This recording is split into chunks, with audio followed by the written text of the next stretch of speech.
Hello everyone, just as a reminder, I'm Craig Eddy, and welcome to our second meeting in May. Let's go ahead and go around the table and introduce ourselves. Starting with Diane. I'm Diane from the Keel, Chair of the Albemarle County Board of Supervisors. Chuck Rodkin, local businessman. Robbie Sadie, Urban Development. Chip Morris, the Thomas Jefferson Planning District and NPO. Morgan Butler, the Southern Environmental Law Center. Vito Cheddar, law firm architect. Mark Graham, Albemarle County. Kathy Galvin, Charlottesville City Council. Alex NPS, Charlottesville. Thank you. And technical staff, starting with Sal. Salary Service, Jimmy Moore.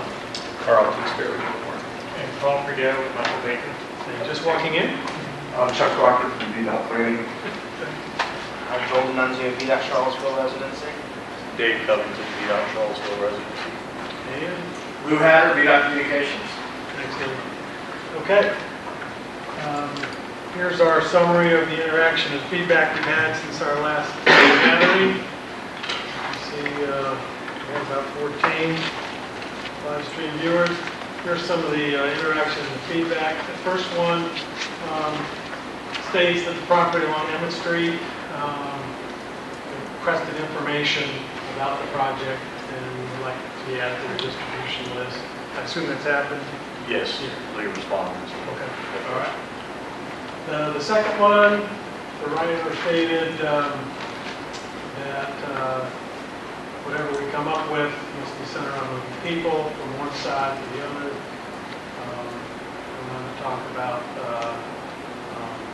use of a rubric that could help evaluate the alternatives and provide an example. Did we have anything to show from that, or?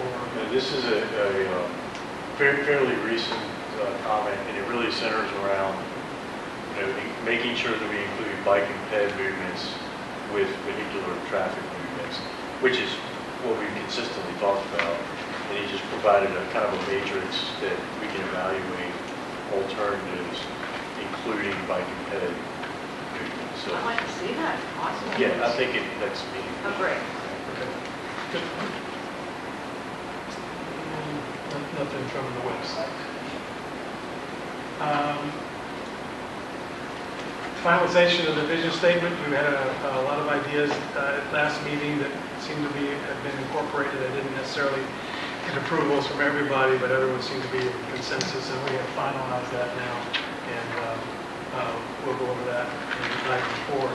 I did want to mention that there's a slight adjustment to the agenda only in terms of duration.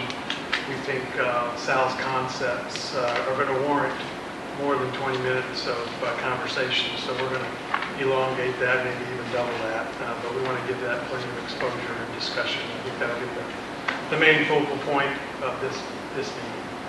So, and then the neighborhood outreach plan, Dave will go over that in item 6.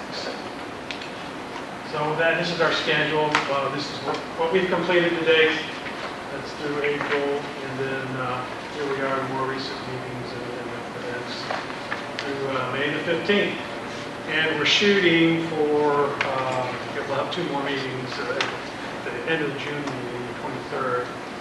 That's when we're hoping to do the screening of the concepts. So we'll continue to have concept development and discussion, but looking to screen them all out in 2 more meetings. So that's the next milestone on the horizon.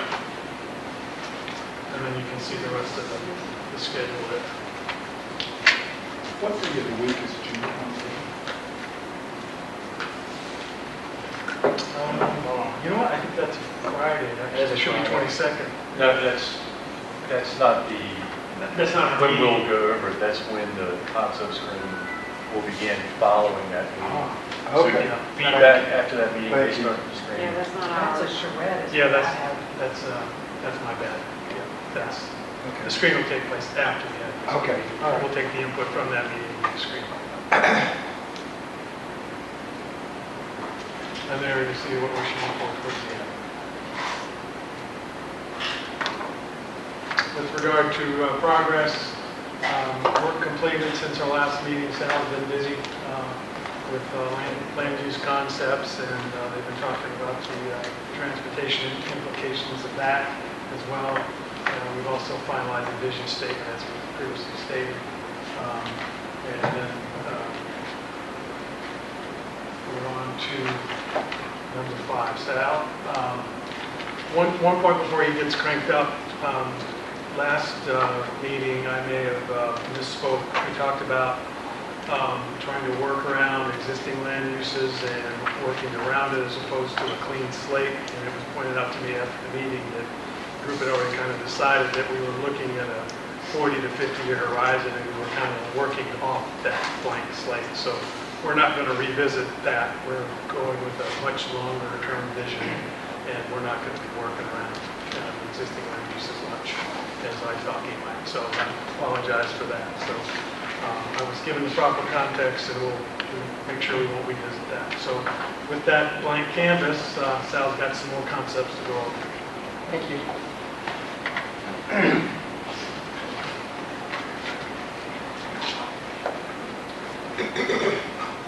So good afternoon. Here we go again. So today we're going to sort of see the next evolution of some ideas.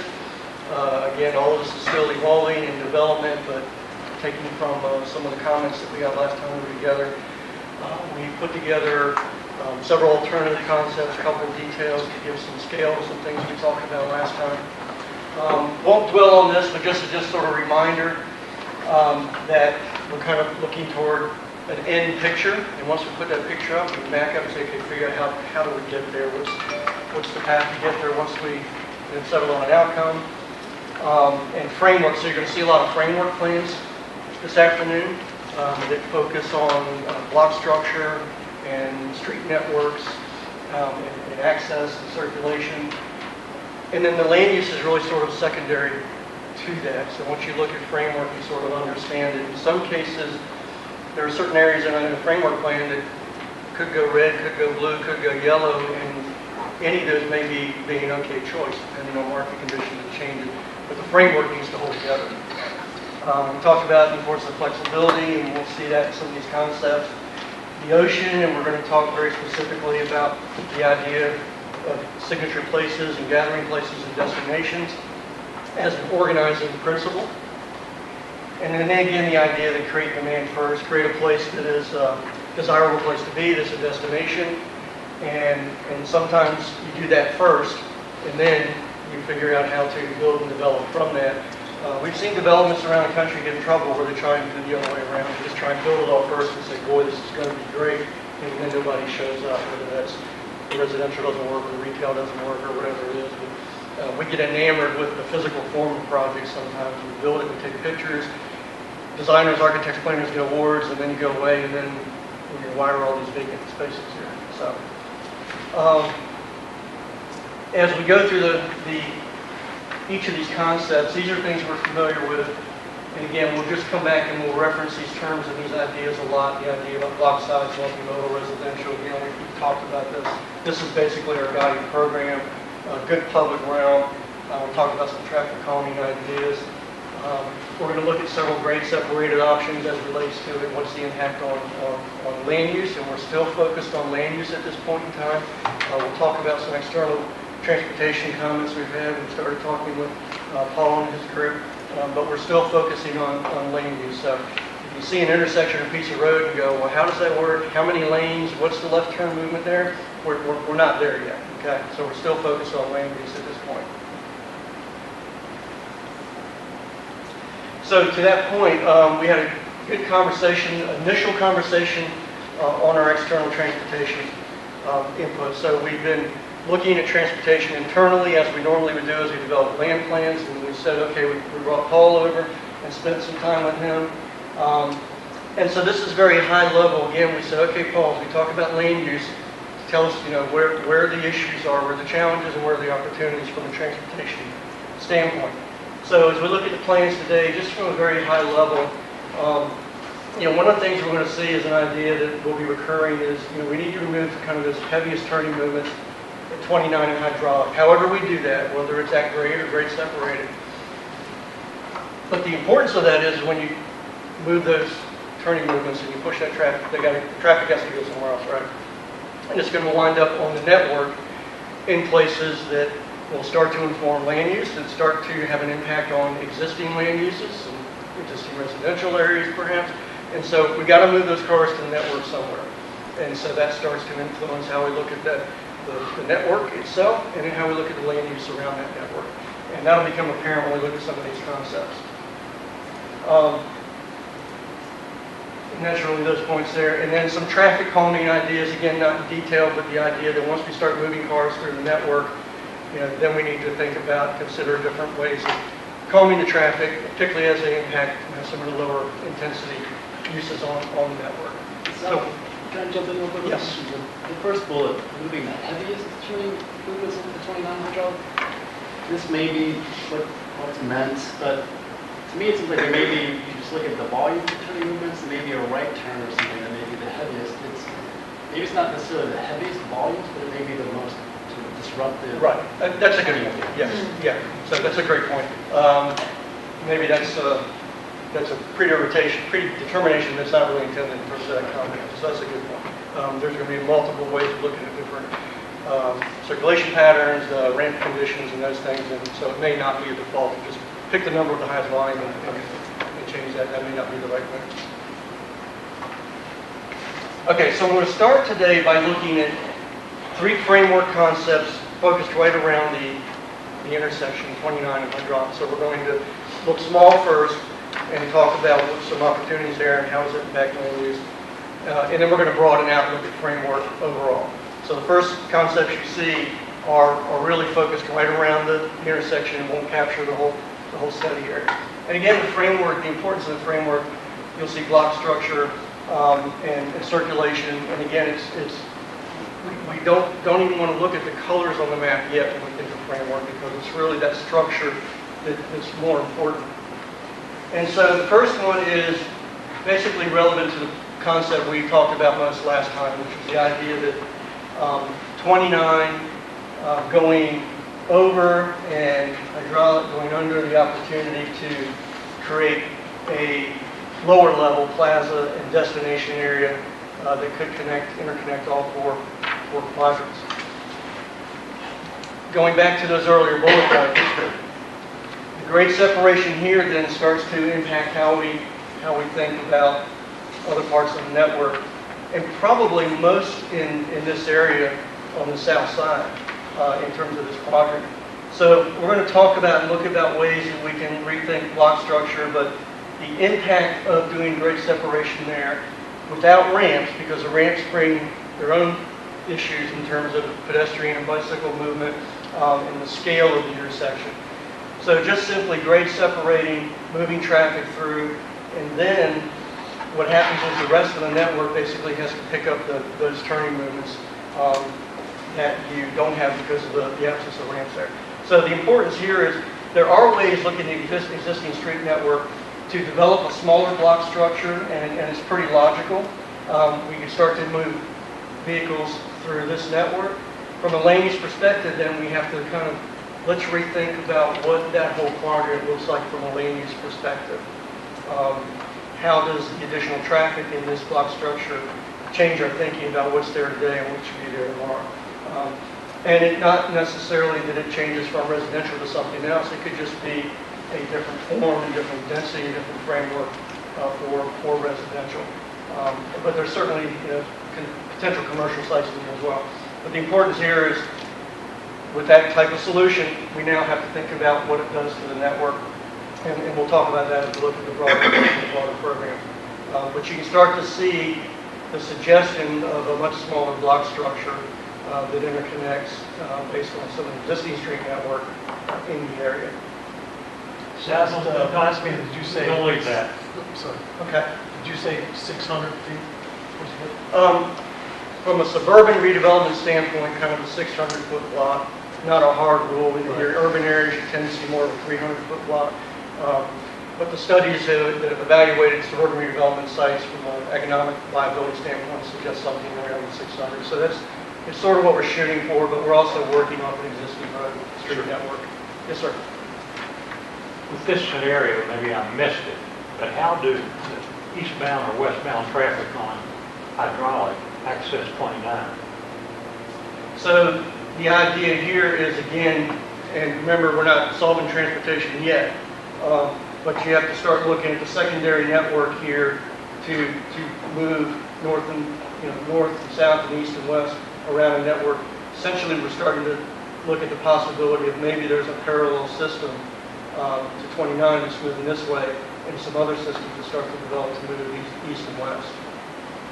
It could be that with each of these solutions, we have to look at some limited ramping within the intersection there. It may be that we need to have them in key locations. So we're not showing that level one of of the detail. most dominant intersections from a commercial perspective in this community. We can't gloss over that. Understood? Okay?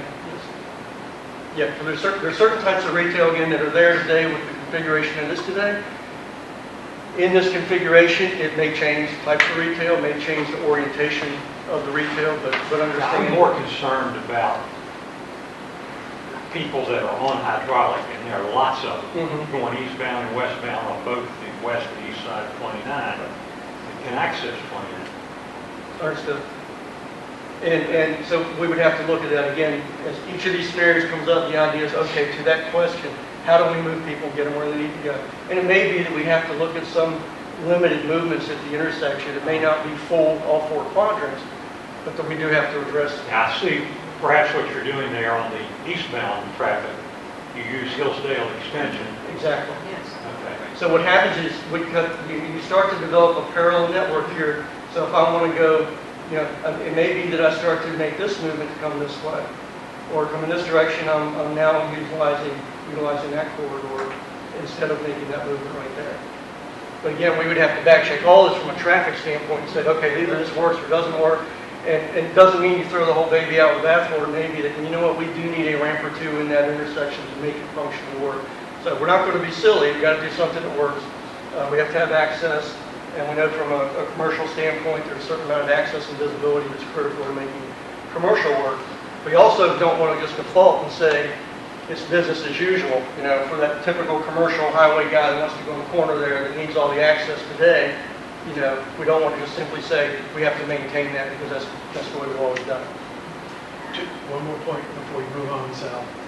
Has any kind of feasibility check been done conceptually to see if any ramps to and from the south on 29 to hydraulic can actually spatially fit with adequate spacing with the ramps coming off of the bypass? We haven't done that yet, but it's absolutely a concern. We've talked about, there's going to be more conversation about that intersection at Angus, for example. Well, that proximity to the existing ramps and interchange is an issue. You need a certain amount of separation.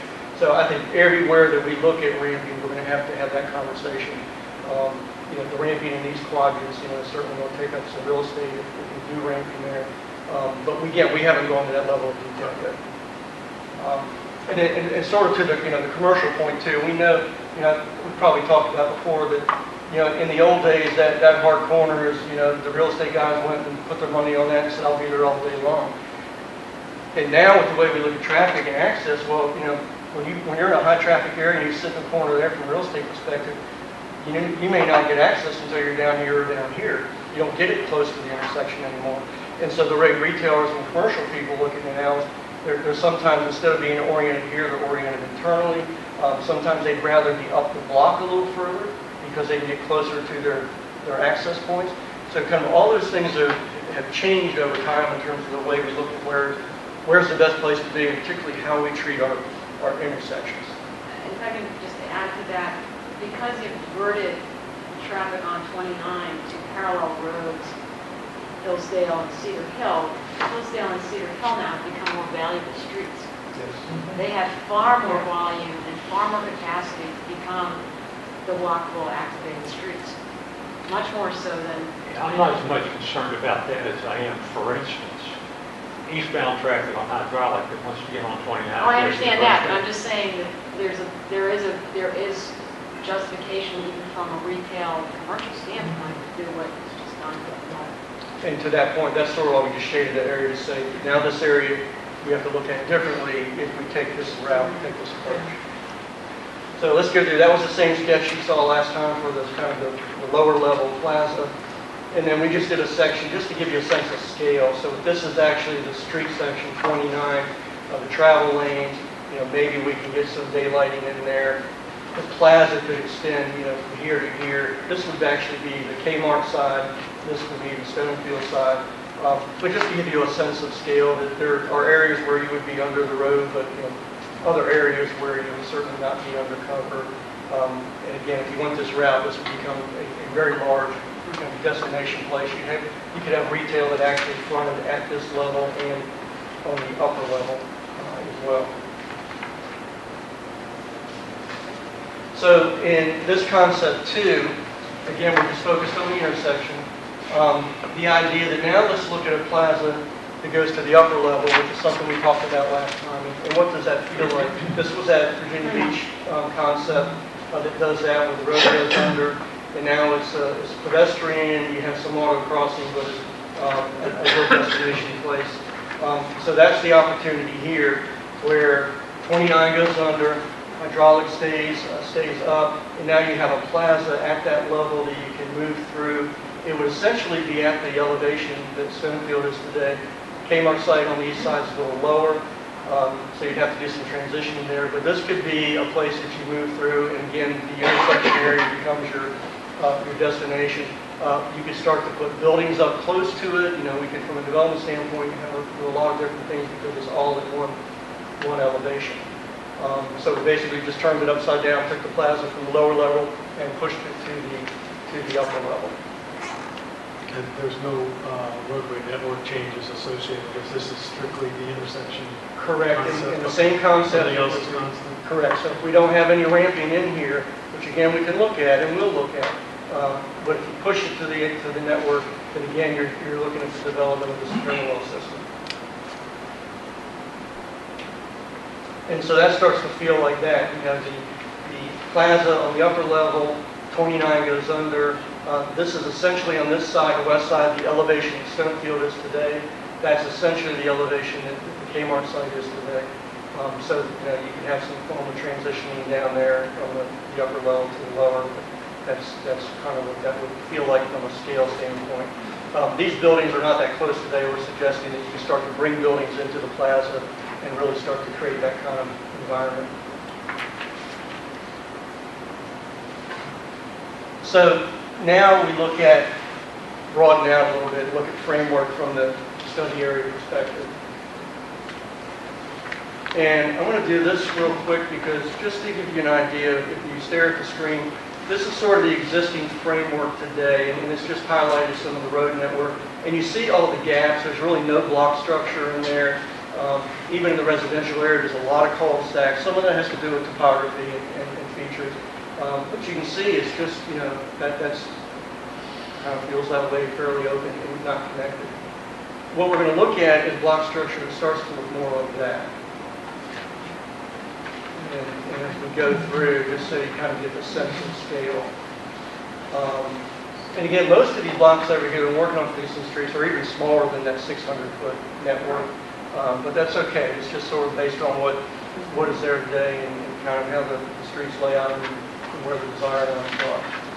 So in this first concept, again, if you think in terms of the grade separation here, and whether it's over and under or under and over between 29 and hydraulic, we had the same conversation to focus on. So now look at the parallel network. And so what we're doing is working block structure. We've got Hillsdale already in play, and now we start to look at Cedar Hill and say this is a much more important connection. And every time we draw a line like that, you start to put more emphasis on intersections than perhaps is there today. So the circles don't mean anything other than, could it be a roundabout? Sure, but basically it's not a commitment to that. It's just that we have to pay attention to some of these intersections that now get more pressure on them than they have today. But you can start to see the network that you can actually travel in this parallel system. And then, of course, we need places where we can get to 29 within the network, but we're really limiting those places. These are where existing signals are today, so we're not proposing anything new. But if you start looking at this in quadrants, the area to the west sort of is a continuation of what started today in the Stonefield area. this is a suggestion again to the comment about a special place. You know, that could be here, could be somewhere else, but now it starts to be a centroid of activity, so you can start to see, well, maybe development happens around it. You've already got some nice residential units here, we can continue that feel around there, and that could become one of these things on the left, something like that, a gathering space. And then what we're trying to do is say, well, if we can get some connectivity east-west, now maybe that starts to have some common relationship to another space on the east side. And it connects right to the greenway system in here. And now you start to have a green system that you can work, and we'll show you on another sketch. You can start to kind of work all the way through. But, you know, one of the things that's missing in the study area now is these small interconnected green spaces, not giant public parks, because we've got them on the outside. And in truth, we need to find a way to do some over here for the residents over here. So if you squint your eyes, it feels like you should start to see these little spaces in multiple areas, and we'll talk about how to maybe do that. So you see the block structure here. On the east side, we said we've got a connection to the natural area. Potential here is actually that we have a parallel road here that helps this system again and creates some more development opportunities. And this would be more of maybe a parkway type of a section, at least on the east side of it.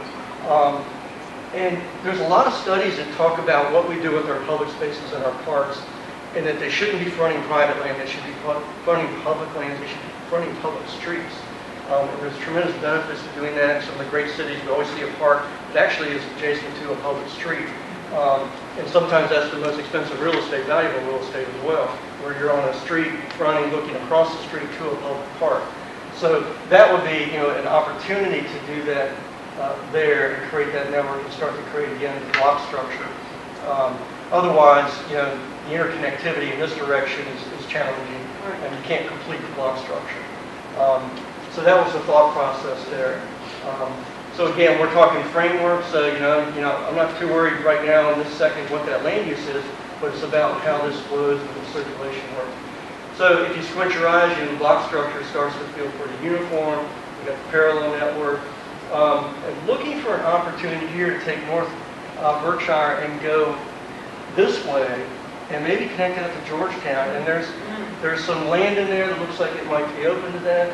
And it also starts to create the idea that we look at in the land use plan that maybe now this can have some mixed-use residential feel to it that relates better to hydraulic and transitions to the legacy residential areas here. And again, start to get some connectivity in this direction to the neighborhood so that people in the neighborhood can walk and bike and get into the network. This also is an opportunity to have perhaps a linear green feature or greenway along that. We'll start to connect to the green features here and green features here in the natural areas and move that way. But this neighborhood really needs that infusion of sort of the green space and those public spaces. Well, and there will be greater opportunities for bike-ped connectivity going to East McIntyre Park in the city. Yes. So I guess that will be your next iteration. And then there's like a long block that you're not crossing over. This west, yeah. Well, the issue there is there's about a 40-foot grade difference. So you have to have like a pedestrian bridge or So something. it would have to be climbing a But- bridge or doing a... But that would be, or a Yeah. bike-ped thing, because again, if you can think of another circuit that a bike could be Right. rotating on. So it looks like from a topographic standpoint, we can make the connection up the hill here, and we can do it here. In the middle, it would just It'll have to be something more funicular or something. bike-ped. Sal, don't leave that down. I think in the future, it would be very helpful on drawings like this, that you show in red everything that's new. Very Okay, difficult for a layman, okay, finance guy to sit here and look at these things. okay. And the other thing, I just want to make a point. I have no problem with looking 30, 40 years in the future, but you're designing something here, you're showing something that goes through a building that employs 700 people Understood. in one place. And that building's been there for a long time, it's been renovated. We don't want that thing to go. We don't even want those people to think that that's on our plan, because that would be something that could make them think about going. The other thing is, you've got a road going up to Georgetown, and you're going through an apartment community, I know a little something about, that's got 50-year buildings up there. I just think for us to show things on paper and consider things that are just not realistic. Okay. So to that Waste of point, time. yeah, one of the things we want from this group is if there are untouchable, unmovable objects, and you say just take it off the plan and we have to work around those, then we need to know that direction. But the other part is, from a long-term perspective, if excuse me, let's say this plan becomes a favored plan, one of the next steps will be to back up and go, okay, well, how does this plan work when that building is still there? So how do we work the framework around that building in the short term, near term? What does the plan look like? And does it hold it together? Because the truth is, if it doesn't hold together when that building's there, then we can't do it. Well, that was designed, Snowfield was designed with that building in mind not being there. But before we start showing things on paper that maybe couldn't be there, county's got to be figuring out where they're going to move these people to. Right. And not something that's going to take 3 years to get done. Could it be that one of those dashed lines could be a pedestrian easement for, in the near term, and that, just to show the connectivity?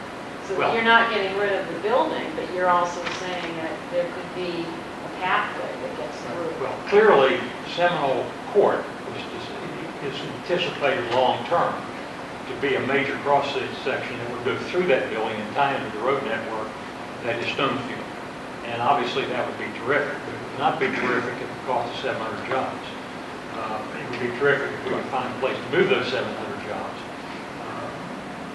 I just caution. No, it's a good point. You have to keep being reminded of that. But so I think the way we look at it moving forward, for example, Chuck, is so if you looked at this and boy, we like this whole idea, but these guys are here. Well, then what if we simply said the near-term solution is that network goes around it like that, and then that's 10 years or 20 years, the plan still holds together, and then in that period of time something changes here, or we say, you know what, boy, what if you just kind of outgrow that building, or you need a better building, you need a higher tech building, whatever it is.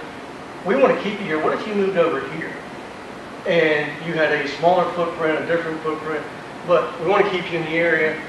The plan still holds together, but 25 years from now, could we, we got 25 years to talk about it. So I think it's the way. Maybe what you do instead of showing it as a block, you just put dash lines around it. Okay.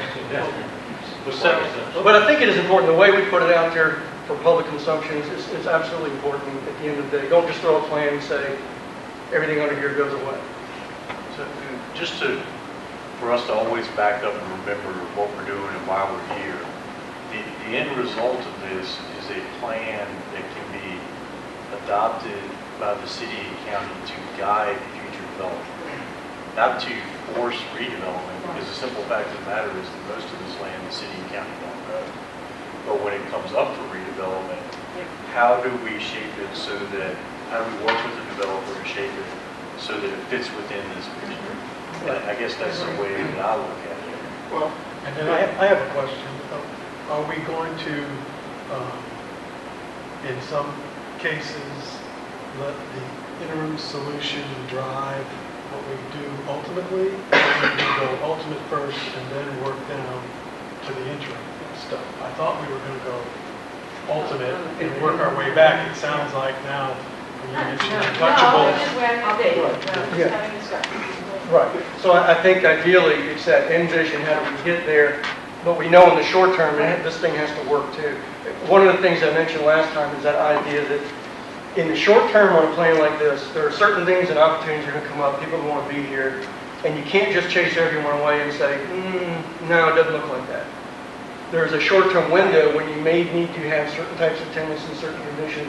What you don't want to do is anything that just keeps you from getting to the end vision completely, because it is a long-term vision. So, if a credit tenant showed up and said, we want to be there and we're going to be there for 20 years, do you send them away, or do you say, okay, let's talk about the form of the building and your parking, and let's find a way to get you here, even though it's a little different.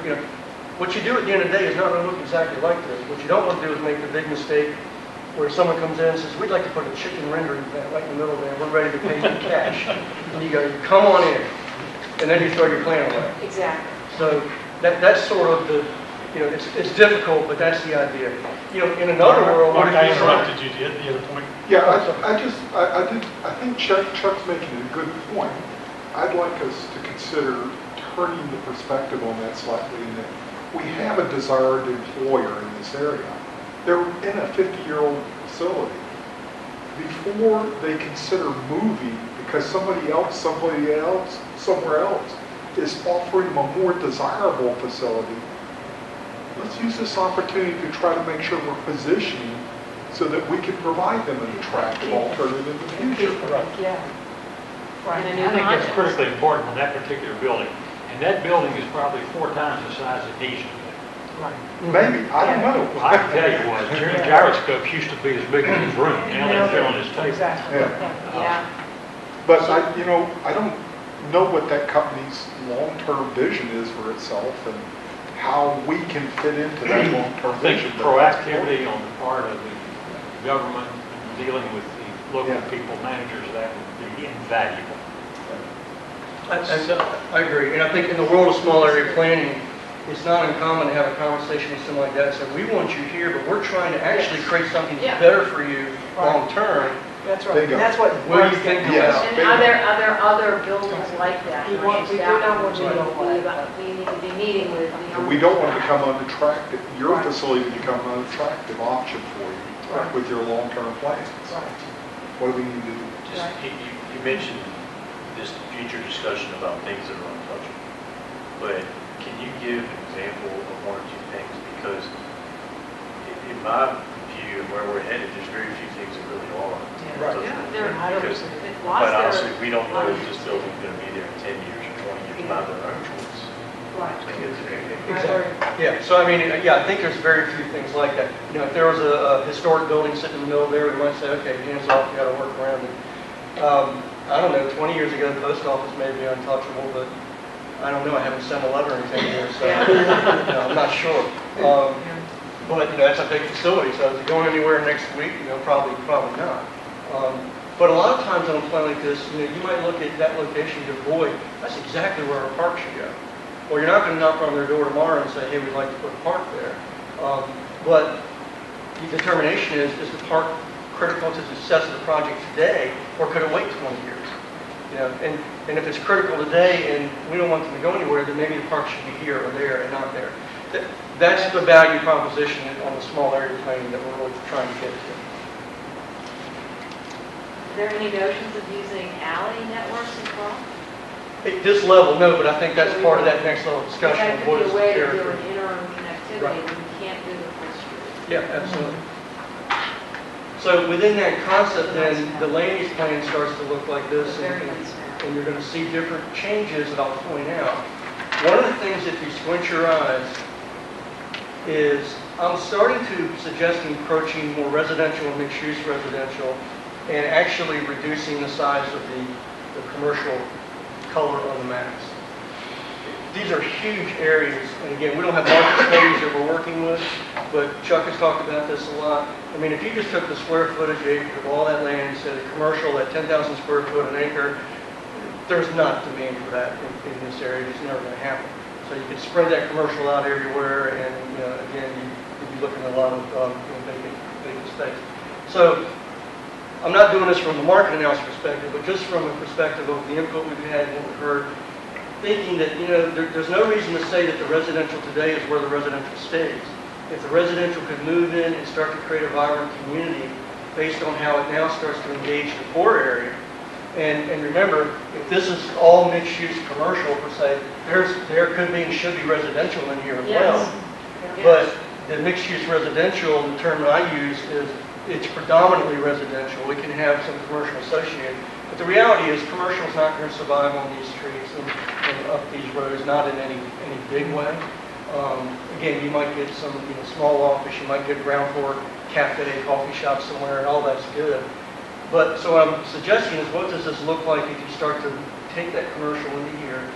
Now you have an opportunity to do a bigger variety of residential, not commercial. You have an opportunity for more land to do more residential product type. Your conversation about affordable housing. Now you have an area that's probably going to be medium to high density residential anyway. and you can start to talk about how you address some of the housing needs in a much bigger footprint, if that makes sense. Sal, I think you're at a good point of something I haven't heard discussed yet, and it's what I call affordable commercial. And that might be the areas where the mixed use for the much smaller type of commercial. Yes. We talk a lot about maintaining and growing affordable housing, but a lot of the people living in that housing aren't running to Stonefield or Fresh Markets Right, to yes. shop. Right. They need Dollar Generals That's right. and Family Dollars and the corner grocery to shop. And I would think the more you concentrate it, then the higher end of the commercial will be going in the new developments and forcing the affordable living families to have to get on a bus or travel Yes. to To shop. go shopping, Right. right? And just making sure that there's some mixed use somewhere that allows I totally agree. that affordable commercial. So I think some of this will get into how you write code for this area at the end of the day, or look at your existing code to make sure some of that is allowed. Some of the concepts you're going to see, I agree. I like to have the little, we're into the nodal development, but a node can also be a small scale. The little neighborhood commercial retail corner is some of the most valued, residential areas in the country now are around those areas. I can walk to the laundromat, I can walk to the local pub, get my dry cleaning, because truthfully, if I'm here, I may not want to walk into here, into the really nice, new, clean, shiny, dining here. I might want to go here and stop at my little coffee shop and do my laundry or pick up my dry cleaning, and then go back home and never make it over there. So I need this experience here in my community, but I also like the ability to have that one that's close and local. And those are the hot spots these days. When you go into any of the real desirable neighborhoods to be, you always have that little corner place that's, and when I say little, sometimes it's a grocery anchored center that may have a little bit of strip retail, grocery store, and then it's got a couple of good restaurants. So yeah, I think there's little maybe red dots that should show up in these areas that start to serve these residential areas. And I'd just like to say that, you're keeping the high-density residential pretty isolated because that's affordable housing now. The city of Charlottesville is committed to a mixed-income housing model. And so that is not going to be the way it's going to stay. And then the other thing is, again, it's really important to have, I would like to see more mixed-use residential on the city side. Okay. It's so much commercial that, again, I think it could be that the commercial blocks are maybe only 4 blocks in the center, and then there's more, so it's not just this linear thing that the whole length of Hillsdale. I agree, and some of the future concepts I'll show today, I've got more of that in this zone of the residential moving more toward that way. So I think that's a good point. Again, if we had a market study, we could kind of say, okay, it's this much and that much. But again, the point really is, you know what, if you color that brown, meaning residential or mixed-use residential, the framework still holds together. The Yes, plan still holds absolutely. together. If more demand 5 years from now changes one way or another. And the other thing is how we define it. So I'm calling it, medium or high-density residential or mixed-use residential. The truth is, you could color one color and say it's mixed-use, mixed income. So you now have to start to define within the code at another level of, does this preclude mixed use or mixed income? No. So at this level, we're kind of not drilling down to how many different product types and those kind of things. I just have a couple of things I see with your Greenway network. My eye wants to connect the big square to the smaller square in southwest corner. And that would be a beautiful loop to do for people on. So I've got that on some future ones which you'll consider. And the only other thing I can imagine is that you could just do this in terms of form. You could figure out where your higher intensity multi-stories are and how it ratchets down. Yes. So independent of use. Yes, absolutely. So again, just kind of the image that you had selected before and kind of the feel in those core areas. And then now overall framework plan number 2. So in this one, It's the upper level plaza. 29 goes below hydraulic. Again, same conversation about now, the parallel network. In this case, I actually said, what if we had to dodge around an existing facility here for some period of time? Again, so that's not critical right now, but the idea that you can shift and move around things in the short term. The idea that, again, this might be, significant public space here and connect to another public space on the east side. But in this case, again, your destination would be that's a very large scale opportunity to do something. The other idea I'm toying with is the idea that 29, we got to move cars on, we got to move traffic on. We're not putting buildings up to 29, we're not trying to make it Main Street. So what if we go the other way and we just say, we'll do what we need to do at 29, but we want really broad green shoulders on both sides. So 29 becomes sort of a parkway where you're moving people and bikes along in a very wide green belt, and the buildings are set back, which is sort of what we've got today with Sperry and with Seminole here. But what we don't have is a really nice contiguous green corridor. So now you start to look back at the land use map and you see it again with the green connection going east-west, but then green on both sides of 29, and the buildings are not going to address 29; they're going to be addressing the other direction. But it's potential for a really nice green facility, which is significant in width and length along here, because we're not using those areas for good public realm anyway, because the buildings aren't really fronting up on 29. So this was an idea. That concept is a concept that came out of Route 29 250 corridor study 12 years ago. And the concept at the time was that with the bypass, we had more asphalt than we needed on 29. We're not going to have the bypass. I think the question with respect to this is, with Hillsdale, with whatever other road networks come up, do we have too much asphalt on Route 29 that could be converted into that kind of use, which is right. Right. And so it's a great point. So the idea was if we create this nice green realm here, and then we start to get additional asphalt given back to us over the years, now we even have a nicer green network. So thinking that we can't go out today and tear up asphalt and turn it green, but if we Well, can and do... you can't forget bus rapid transit going down that line. Right, right. So there'll be other uses competing for that And that then you real have to estate. figure out how the nodes are connected with transit stations. So, but the idea that the public realm here becomes really wide and green, and this one has parking in it, maybe it doesn't, but it's got transit in it. That becomes a significant space in and of itself. The only thing is it just can't be decoration. Sure. They've got to be really usable spaces. Functional, there's a lot of land there. It sounded interesting, but is there anybody really going to take their kid and play in that little boomerang up there? So I hesitated putting it up, but the truth is I've been looking, I've got another image I'll show you.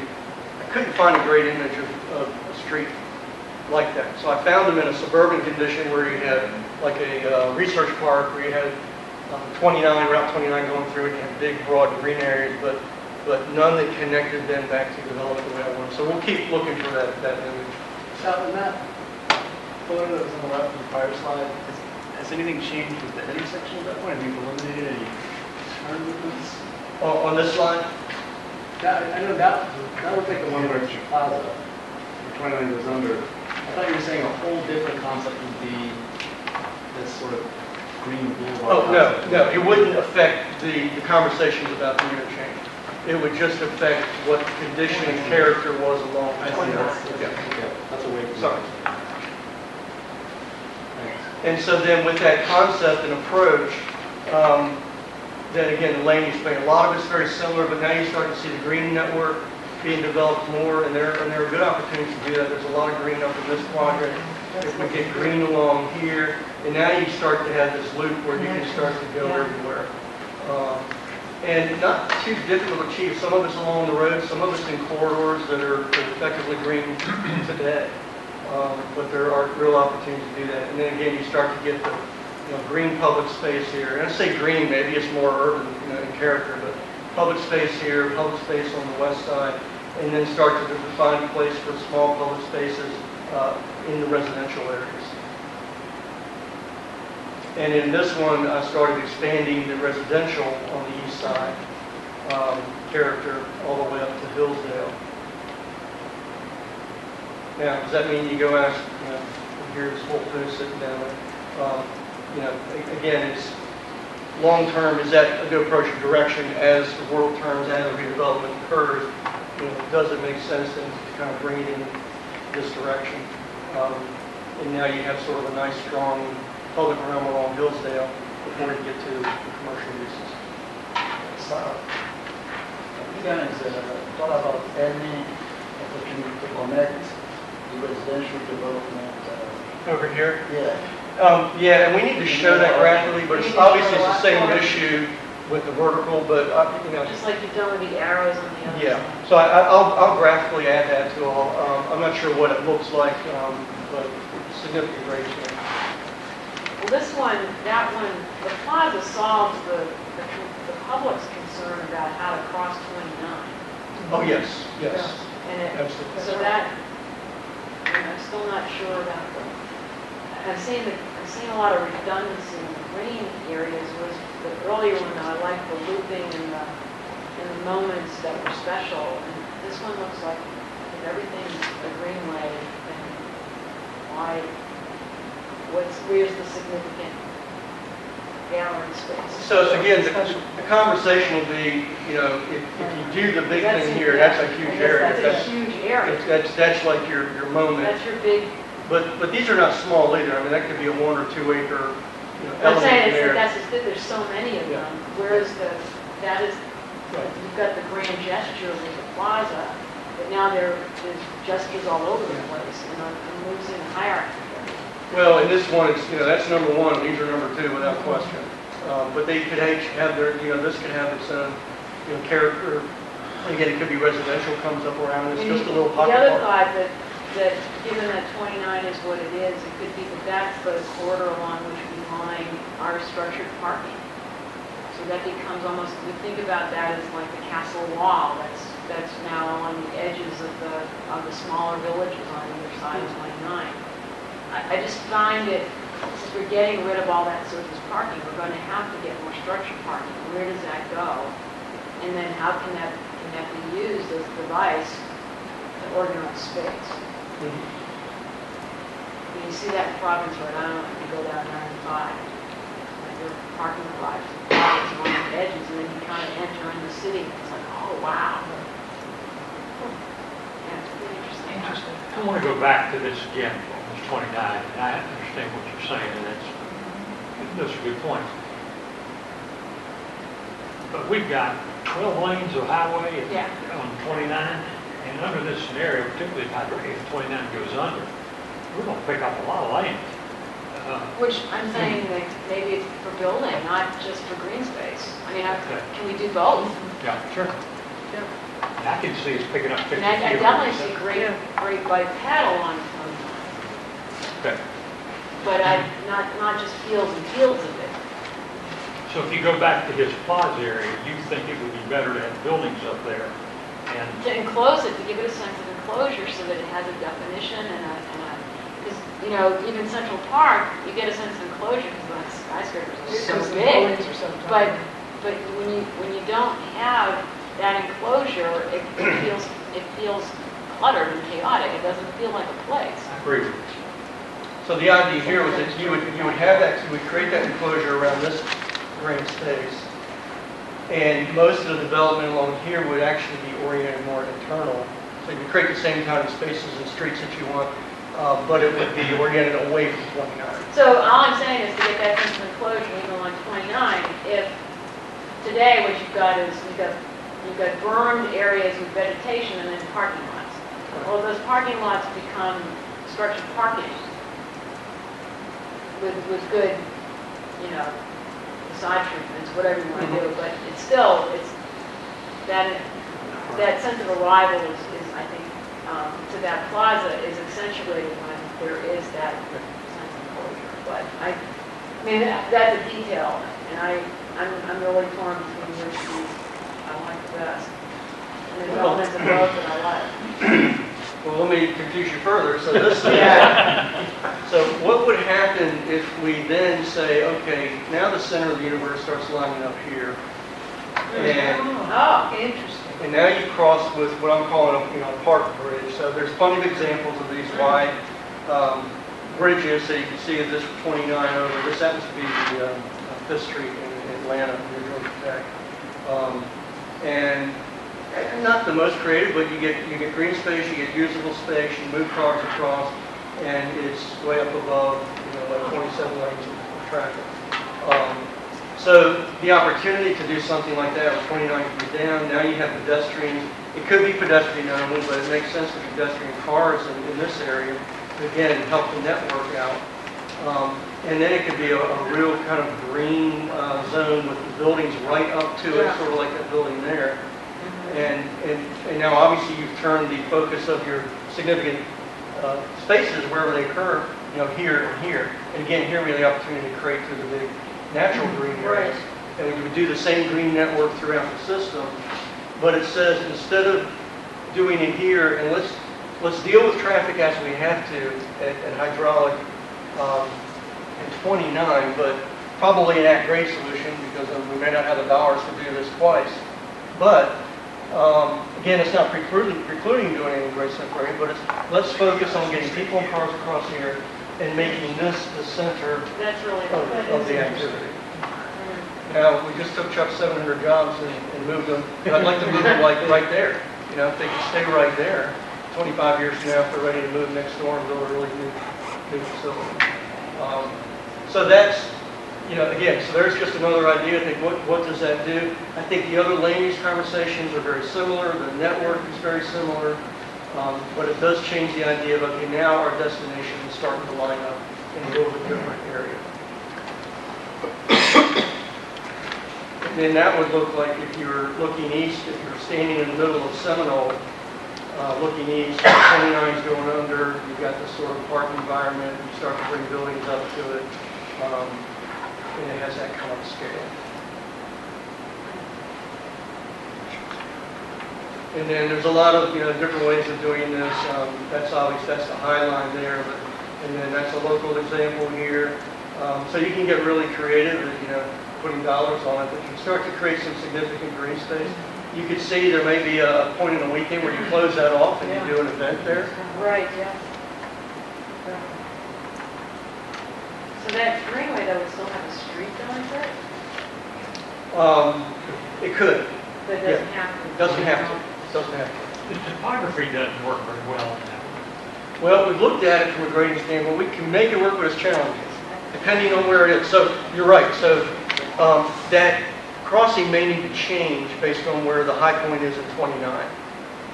So that is something we need to look at because it is challenging right there at Seminole. I think you're going to get a lot of pushback on that one. But the grading is challenging.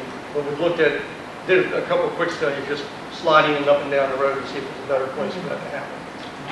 Is it important for us to sort of to sort of focus our interest in one or two of these 3 or 4 alternatives that you're proposing? Right. So we're doing this now, but we need to start moving in that direction for sure. So I think if you want, let's go through these and then start taking that kind of comment, Chuck, in terms of if you guys have a preferred direction. Before we do this one, I'm trying to better understand you mentioned hydraulic stated as it is at grade. The idea, as far as the transportation benefit, that you would try to funnel the cars that are currently crossing 29 east-west, west-east at hydraulic and creating congestion there, try to funnel more of those up to this bridge and have... So, yeah, in this solution, the focus is simply finding that place to take people and cars across 29, primarily people is the focus of it. And then, but it doesn't try and solve the rest of the network issues. The other issue in terms of helping to improve this without getting into transportation details yet is still the idea of the parallel network and the block structure, mostly the parallel network. That's really the issue of helping relieve congestion in those areas. So this doesn't deal with that specifically. It's just dealing with that area, that idea that if we make this move right here, then we have to come back and look at the intersections in a different way. So it's not This is not to suggest that that made that intersection any different or any better, if that makes sense. So with each of these, it's a little bit of a kit of parts, you know. So if you do this, then Paul still has to come to this intersection, okay, well, what do we do here? Is there another, you know, there's got to be another solution. But in broad terms, the opportunity to get that parallel network going is going to have some benefit to us, you know, potentially. So the land use for this one, again, any of these are almost interchangeable when you get out beyond the intersection and the crossings. This one you start to see more of the residential, and particularly in that triangle. If you go back and look at the 29-250 study, there are a lot of different ideas about what can happen here. But so now you start to see the residential component really going in to where we are really minimizing the amount of the commercial zone kind of into a core area now. The blue could be, I'm calling it employment center, office institutional. We'll talk about what can go in here. But again, it can grow and it can morph. But there's a real advantage in these kind of developments of clustering uses. And it has to do with the form, the physical form of what it looks like, how you attract employers to an area that want to be next to other employers, have that office type environment. So it doesn't mean that an office couldn't show up in the middle of the red zone, but there's some momentum today. That's where the employment, large employers are today. But it's just sort of the idea of clustering similar uses and from an urban form standpoint. But it doesn't mean that they all have to go into one area. An observation like this one, and it's probably in others too, but my experience in training has always said like faces like. So yeah, that across the street. Across the street, Yeah. because the street has become a public realm when it's in. Mm-hmm. So you've got hydraulic that now has high-density residential on one side and commercial on the other. So number one, is hydraulic going to be slowed down or something so that it can be suitable for for residential use of any kind? Number two, would it make more sense to let the commercial jump and kind of do mid-block separation between the high-density residential and commercial, so that the commercial is a buffer to the residential on hydraulic? We have a conversation a lot, and I say sometimes yes. Now, in general, I think that we'd like to see that road section change and maybe calm down a little bit, but then Paul's going to tell me I got to do a certain amount just for capacity. But the idea that this would have buildings addressed closer and have a good strong pump plug around, it could have ground floor non-residential uses on it along there. But when the difference between putting red on both sides, it has a big impact on traffic and movements and access, as opposed to saying well, if maybe the high-density residential jumps the other side. To the side, yeah, it could. So again, if you told me go one way or the other, it wouldn't bother me in terms of the I'm just saying because form. it's just a thing that when you get into that, it's just a rule of thumb. But I think we're seeing, we're seeing more and more cases, I think, of the urban residential facing the different uses. 10 years ago, there's probably in downtown Raleigh, we put residential right up on the railroad track, and everybody said, that's nuts. Nobody's going to live against the railroad track. And now, nobody cares. So it's a good point, but again, I think the framework still holds together in a way. It does have some impact on traffic and things. It certainly has an impact on the physical form. What are your thoughts, or what's the thinking inherent in the decision between attaching the transit center to the public plaza, the kind of marquee public space, versus having it be separate? Were there thoughts along those lines? We actually moved around just to get your thoughts today. So yeah, we looked at it in terms of circulation of the network, but it could certainly make sense attached to your significant public spaces. Probably makes the most sense. So we showed that in one or two cases, and then we floated one around, basically just to start the conversation. So I think generally it would make sense to be there. So, what does this scenario do for hydraulic at 29? It doesn't seem to address. It's not addressing it specifically in this one. So all the other things we talked about, potential solutions there, are still in play here. But we're not. Yeah, this is not a specific solution to the intersection. And just for reference, VDOT's concern is not necessarily 29 hydraulic, it's moving people everywhere. So we're not saying there's a big problem with 29 hydraulic, we can fix it right now, but we're just concerned about moving people along 29. So if the problem is at hydraulic or somewhere else, we'll find that out in phase 2.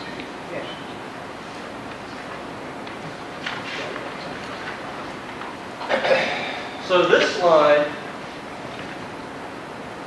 is sort of a conversation starter. So we now came back from an environmental standpoint. We have environmental goals, clearly embedded in the vision statement.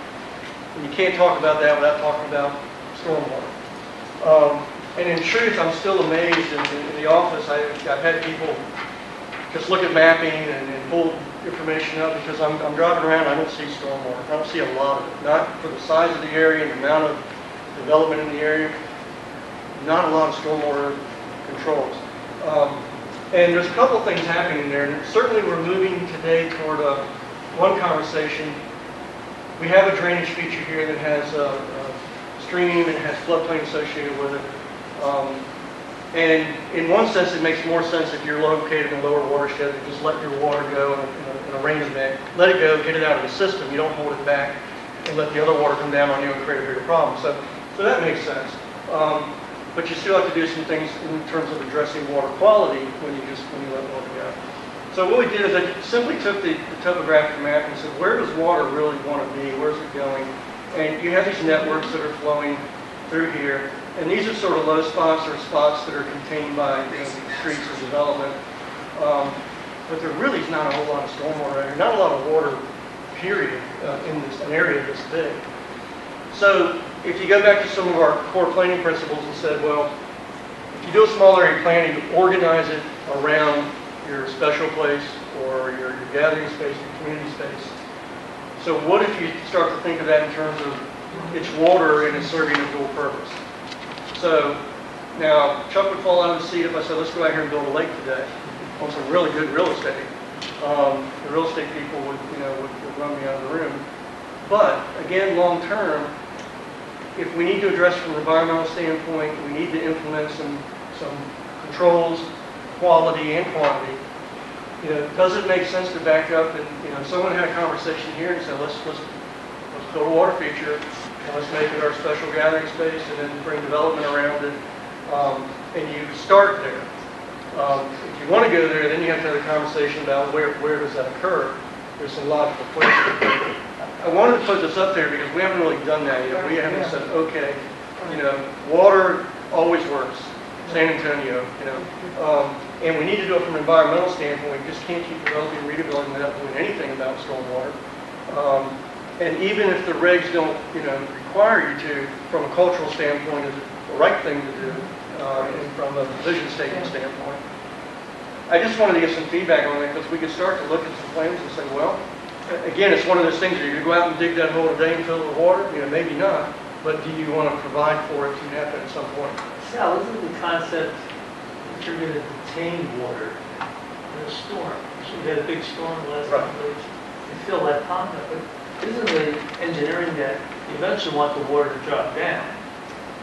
It depends. So, there are some stormwater features, best management practices that maintain a certain, a standard level, a stable level, water level in that feature. And there's outflow mechanisms, so if water comes in and goes out to maintain that level. That's the dell. There is, so there are features that you want to drain down. We do now, we actually go out and make wetlands, constructed wetlands. So the water rises during an event and then it slowly goes down and it's got a water quality treatment component to it. So it just depends. In this case, it's designed as an aesthetic feature to be the focal point of the development. And that water level is maintained unless there's something, huge that just they can't handle. And there's probably an emergency overflow or spillway somewhere in there. But so there's different ways of approaching it. You can do an environmental feature that looks like a natural wetland that fills up and the water draws down, or you can do something with a permanent pool in it like that. So it could go either way. Just depends. I mean, here there was a lot of money spent on the hardscape around it rather than just doing a natural pond. And if you go out here during lunchtime, people are are taking their afternoon walks around there. They do programmed events around there. There's little band shells. I mean, it's the spot. There's no question that that's where it is. You know, if you look at the potential value of the real estate under that, you go, wow, that's pretty amazing. But if you look at the value that it created by doing that feature, it's a lot more. Exactly. Now, if you're going to study stormwater, it's important that you find out what's on the ground today.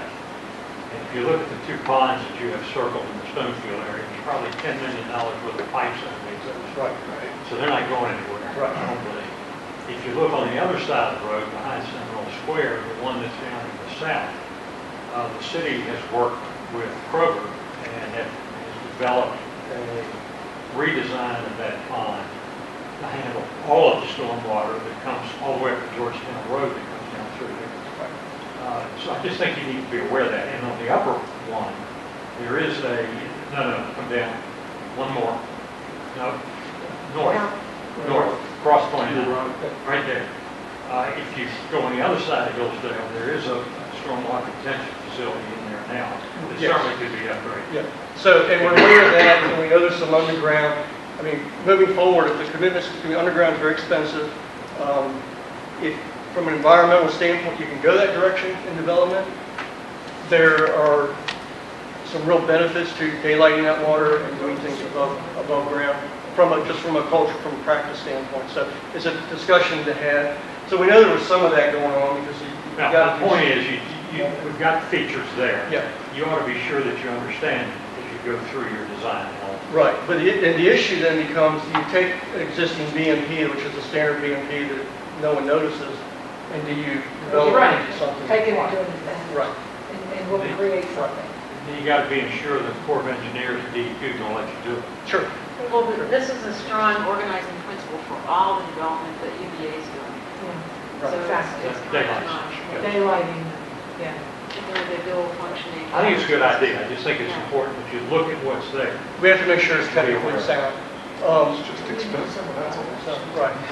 But it's important because it becomes a singular. Public all of space it, as yes. well as Well, stormwater, then you're being, If you look at you're building. Stonefield, why did they do it? Because they could build $3,000 space, surface parking on top of it, or they could build a nice pretty pond and then build $35,000 space structured parking. It was just an economics exercise. I mean, That would have been a perfect place for one of those. It would have. yeah. So when we do underground stormwater features all the time, but typically it's in order to get much more dense, intense development. Well, given the proximity to the creek though, there is some logic to trying to do a better job with the retention facilities, at least on that side. There can be dual functioning also recreation space. So we could continue to go business as usual, where you could say, now you make it a singular organizing principle, and it does change the direction of how we look at the plant in a significant way. Well, some of your green spaces are close to where you've identified. Right. So instead of doing a green lawn big park, you could turn it blue and say now the feature is water and it's more of a perimeter environment around it. I'd be interested to see a map that showed where those were in connection with each other, where you had some of the green spaces. I'm trying to visualize. Yeah. Kathy, where you had the green spaces and. Relative to the, and some of them are, they're That they were close. connected to the Yeah, water you'd be features. kind of interested. Particularly close on this one, Yes. not so much on the other two. It'd be a good map to have. See those Okay. green spaces. Overlay Yeah, the the green green with with the water options. And then again, to Chuck's point, I mean, if we decided that was a direction to take off on, then, we have to do a little bit of technical digging to make sure that it can physically work, but then all of our attention goes to where does that feature occur, and then what does the land use and circulation look like around it. But there are plenty of developments that, examples out there, people said that's our first move, and go back to the idea of creating demand and desire before development. You can do it with that. That can do it. Well, in the city's comprehensive plan talks about green infrastructure. So that is already a principle that the city is operating under. We're trying to get that principle in action in another small area plan within the city. I think it's a good idea to try to take one of those green spaces and see, consider it as one Yeah. of these dual functional B&B/focal point. That's Yeah, why not having all. the map overlap would be interesting, because it Not all would help me seven. determine what I thought might be the best, you know. And what I like about these is it allows the opportunity for the local government to partner with the private community in ownership of, I mean, this is a bargaining chip to allow a developer to tie in. It gives you some opportunities for incentives for Well, their development. Exactly, exactly. Whereas if they've got to do it all on their site, you're Well, not and going to if they do it contribute. all on their side, it destroys the urbanism. Yes. You can't get that compact density. You gotta get a shared stormwater facility. That's all it's. So, I'm sorry, real quickly, do you happen to know two examples or similar things to that? The stormwater runoff feed into those, are they serving also as P&Ds, or are those just completely independent, fed by public water? You know, that was your point? At least we're pointing it out now. Yeah. So there are some cases where it's not truly a BMP, it's purely an aesthetic issue. Right. Which we could certainly do that, but I think the one that was directing our interest was the idea of having it be a functional It's gotta be functional. BMP. It's gonna be functional. Absolutely. Again, you know, now we can bet it in the vision statement, let's follow up on it and say, okay, it's important enough, let's think about what do we do. I think the environmental part of the vision statement could get into the details about green streets and LID features and infrastructure. At the bigger level, I think it could be, okay, let's make a bigger statement about, here's how we do things.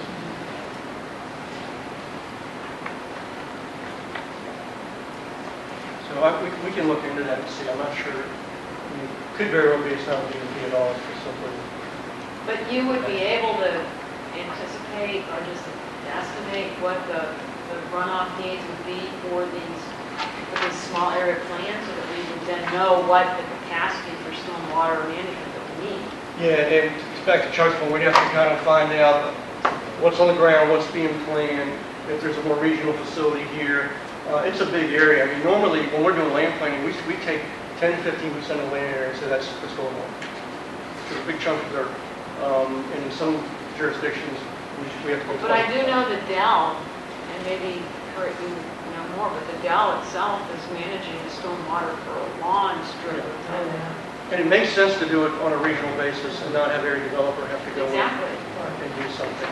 And again, the underground is usually a result of a mapped exercise to say the land's too valuable, you know, to set it aside for your stormwater daylight.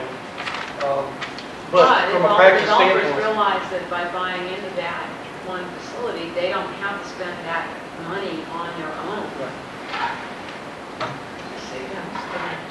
Hill and all the way Oh, down, yeah. Emmett Street down to, yeah, absolutely. It's a huge area it's covered. Okay, so now, how do we do this? Do you have a rubric? Says wow. and we have views that we can come up with one based on the conversation here today to help evaluate each of those. But that was, you know, they're sort of big picture important because they drive us to go a different direction, if that makes sense.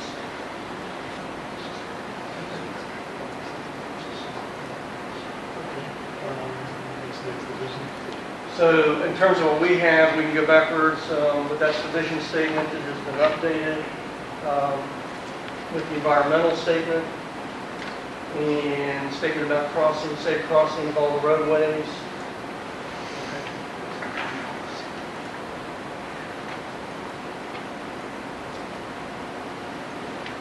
A couple of images. Chuck had suggested, get some emails back and forth, a minor edit to that second supporting goal under sustainable community. I'm sorry, are we moving on to the vision statement, or are we still, I may have jumped the gun. Yeah, if you want to go back to, well, here, can we look at the board? What element? The second bullet under the supporting goals for the equitable, sustainable, environmentally sustainable community. starts to protect air and water quality. By promoting renewable energy, using natural features to manage stormwater, and reducing reliance on automobiles. Chuck had made the point that we don't want to mandate that you can only use natural features to manage stormwater, and I responded saying, well, that's not the point of that language, but one way to incorporate this point might be to say encouraging the use of natural features to manage stormwater. That was just out there. I don't know that it was resolved. I was fine with that. I thought that was good middle ground. To change to encouraging? Just inserting the word encouraging. Right now it says using natural features, I'm going to just say encouraging the use of. That's the subtle change. Everybody okay? Everyone okay with that?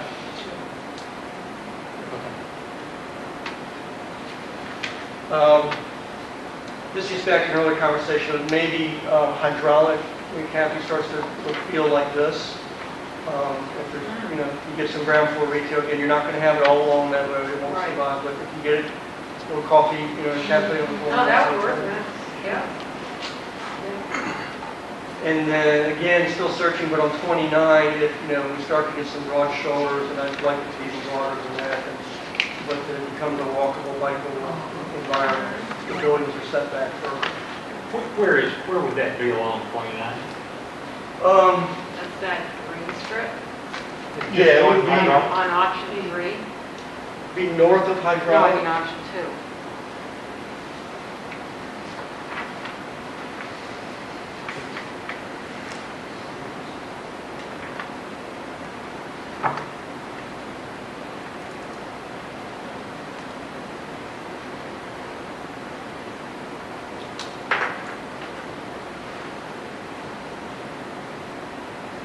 So, really anywhere along here. So you are anticipating with that kind of a design that there will be less need for pavement on 29 after Hillsdale and after whatever we do there. So I'm not really anticipating, but the advantage would be if we get some paving back and that green shoulder actually gets wider and better. Yeah. That's fine.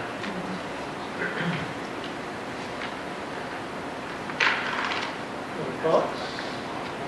Are you going to go back to this resection? Yeah.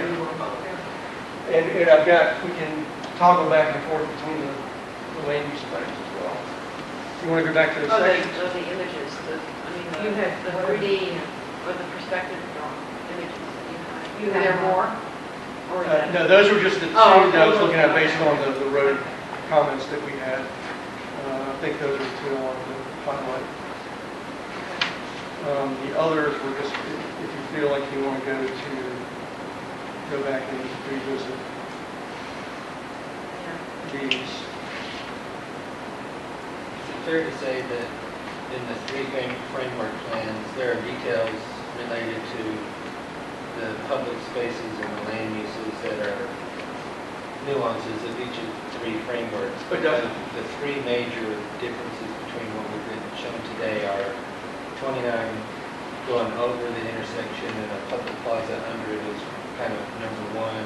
Number two option is 29 under and a big plaza there at that intersection. And the third one is the move of the public space north on 29, but probably some other smaller intervention at 29 and hydraulic is required as well. So you can kind of have these two things on 29. I think it's the organizing principle of the character and the location of that central space, which you just described.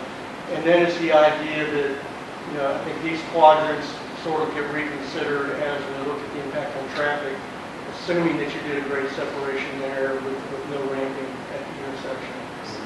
But I think it brings the residential, all of them I think contemplate bringing the residential closer in, kind of ratcheting down the commercial footprint. So does this one with the potential transit center, is that something that's going to be like a bridge over 29? How is that transit center working on 29? Because it's looking like it's connecting the two major parkways. Don't know yet. We haven't really started I on mean, it. because if you were doing that, if somehow there was a pedestrian bridge that went from one side and it was connected to that To the transit transit, station, right. that would really serve for enhancing connectivity along east and west. Yeah, and I think to the earlier comment, if we did it there, then I think we probably want to create, at least suggest significant public space associated with Yeah. that location. I think one thing to consider if we move it north, and maybe it's just me not being familiar with what's outside of this as much, but it feels a little more isolated, like getting people to go there. I don't, would seem a little bit like a tougher task. So I think that gets back to the idea of typically you're going to associate it with an activity area. Yeah. And so it doesn't feel like it's just sitting out isolated. Not too different than the train station down, you know, connected to the mall down there. You're not going to, you want to put it out as an activity area. People can depart and land somewhere where there's a lot of activity in sort of the core area. So I think that probably moves around depending on the concept with where the centroid of the activity. Well, yeah, I was really referring to where the central spot is, not necessarily the train station. Oh, okay. But even if we make that the central spot, it feels like. Well, again, I think the lens of today's idea, it feels like it's out there, but the lens of tomorrow might be that area, the area of interest moves out there. Could. Because there's so much, that was the problem, I think, at our last meeting, that by putting the public space only at the intersection of Hydraulic and 29, it was compromising the quality of that space. And that these now provide options for public space that aren't in collision with the transportation. I like, are we providing broad comments right now? Absolutely. I like the idea of 29 going under with the plaza on top, because I think that provides for a higher quality, and more potential for that higher quality. Yeah. Open Yeah. space. I think there's something neat, I mean, this is, I like with this public park one, when we move it a little bit north, I like that it provides an opportunity to connect those two green spaces, or one may end up being a water feature on each side. I think that's an advantage, but to me, there's something symbiotic about, you know, as Chuck and I both asked, that option doesn't seem to do a whole lot at 29 Hydraulic. Right. I like the idea if we're going to get in there and try to make a significant improvement, to have that also create some value from a land use perspective. And I see that as being one of the big benefits of the plaza Route 29 going under approach, is that sort of potentially accomplishing two really important things with one. This to me feels like we're going to do something neat up here, And then we we still have got to figure this thing out down here. Yeah.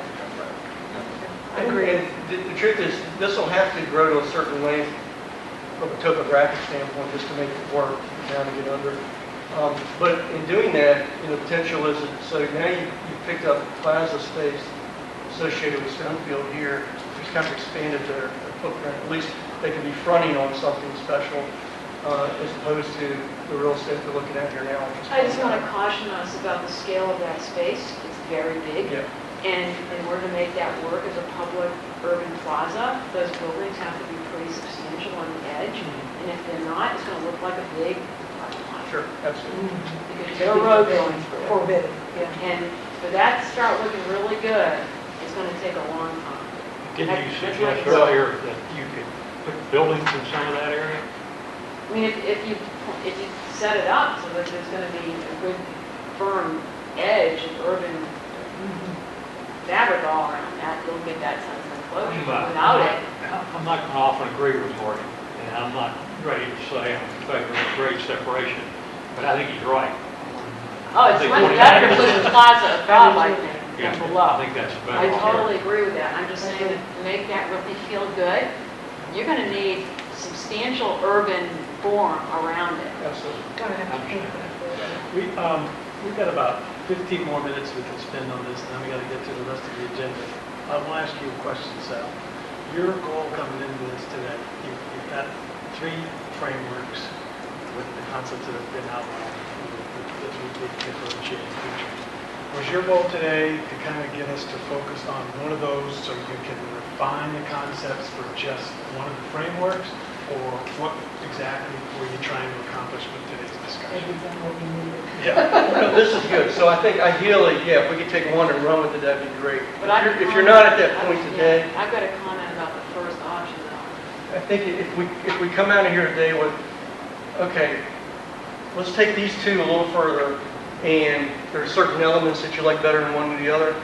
We'd like to leave today with that. So it could very well be that you like the character of, what's happening in land use standpoints in the triangle there. You like that better in, one Could we or another. stay on one for a little bit?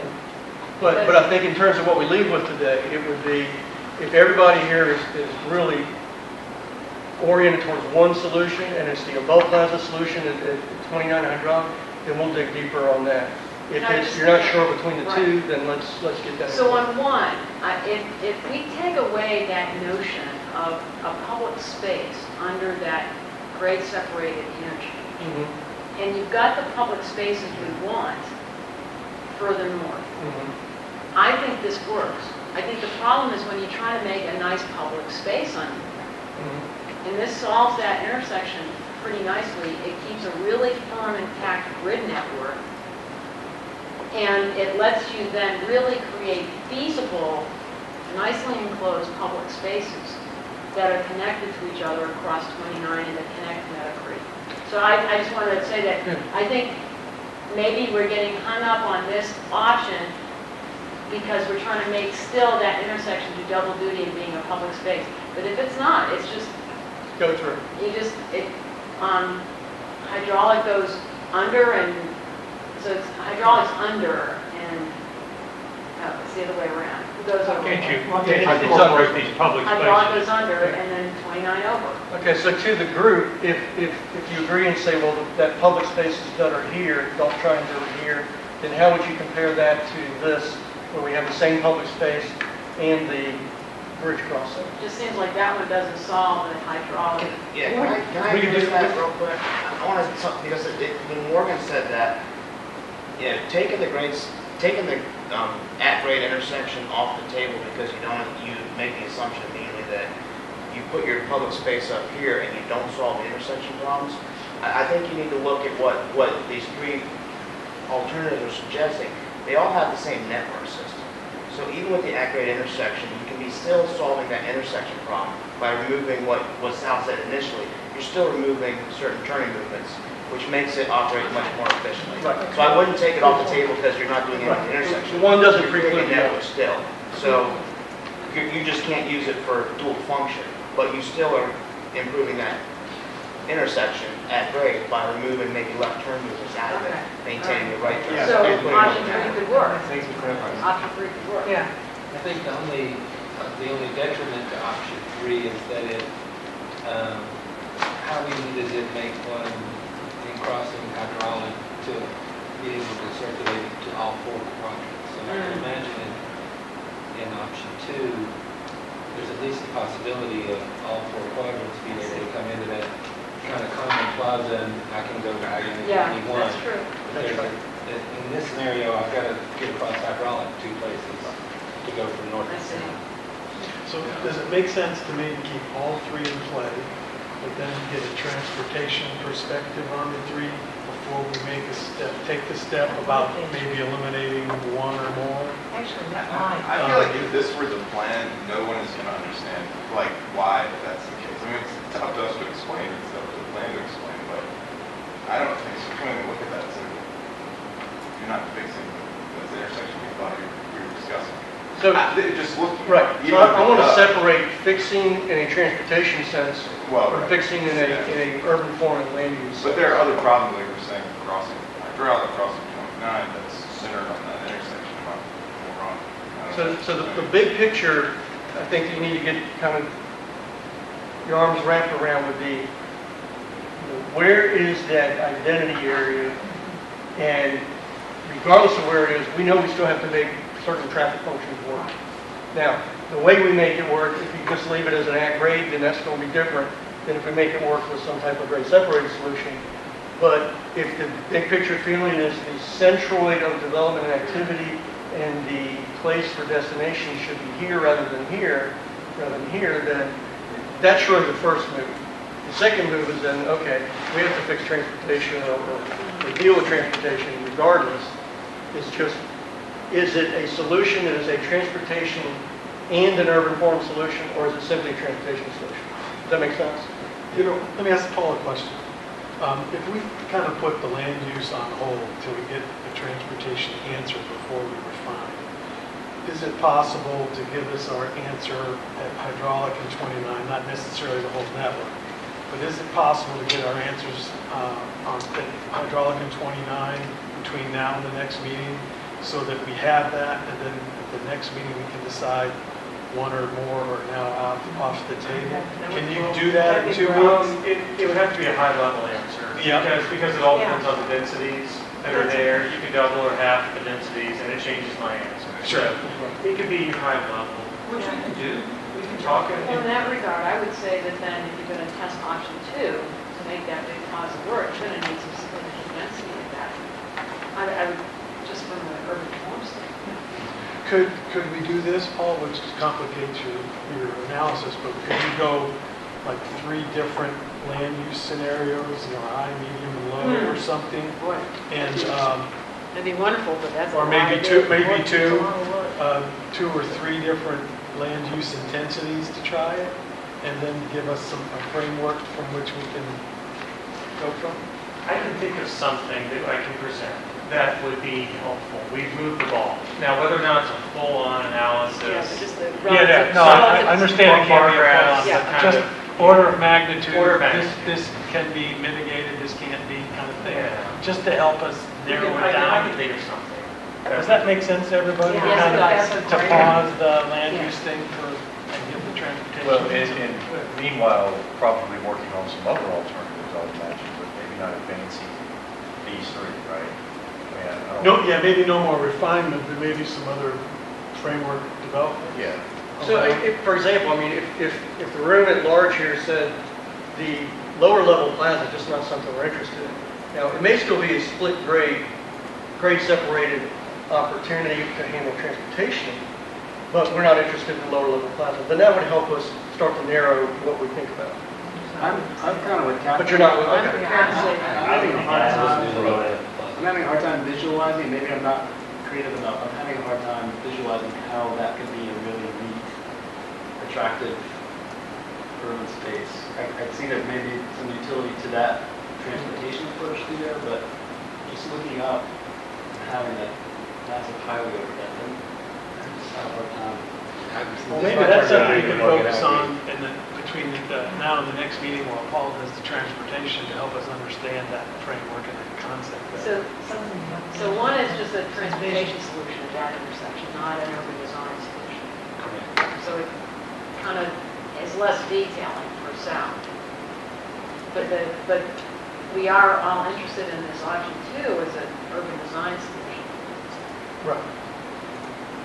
I haven't heard anyone say that I like concept 1, plaza underneath infrastructure. Is that? I like the transportation potential, I don't love The transportation, yeah, but we're talking land use. Yeah. Right. You're intrigued? Okay, does that sound like clear direction for the technical staff for between now and the next meeting? Okay. All right, any more discussion on that? How massive are these buildings? Do we envision 2 and 3 and 4 story buildings or 6? I think it's to be determined. So for me, for example, that plaza that's elevated, to get that sense of enclosure, the height of those buildings, in my mind, from the top of the plaza would have to be at least 4 stories, which means from grade, they're probably 6-story buildings, right? That's what I'm saying, is I'm thinking that a scale like that, of that plaza, and again, Piazza Navona, okay, those are 5 to 6-story buildings. And that's like the size of a racetrack. And that's about the size of a racetrack, isn't it? I mean, it's big. It'd be good to get some equivalencies. Yeah, the blob on there is just what it is a blob. So it is not urban design at this scale at all. But I agree, there's a certain sense of scale and height and those proportions that need to work. But there's a lot of dead public spaces around the world that, because they've got the right scale and our buildings addressing it. So we would have to, at a design level, certainly deal with that. But I want to make sure from our direction, if we're not advancing the land use plans any further in this next gap, but maybe providing imagery and character sketches to help give you a better sense of the scale, is that what we need to be doing in the next time frame? Sounds good. That's my understanding. Yes. We're talking about. Okay. We have a big county, a large county, and I agree with what the direction we're going. We've decided that this is going to be this could be a very active, very large building, as opposed to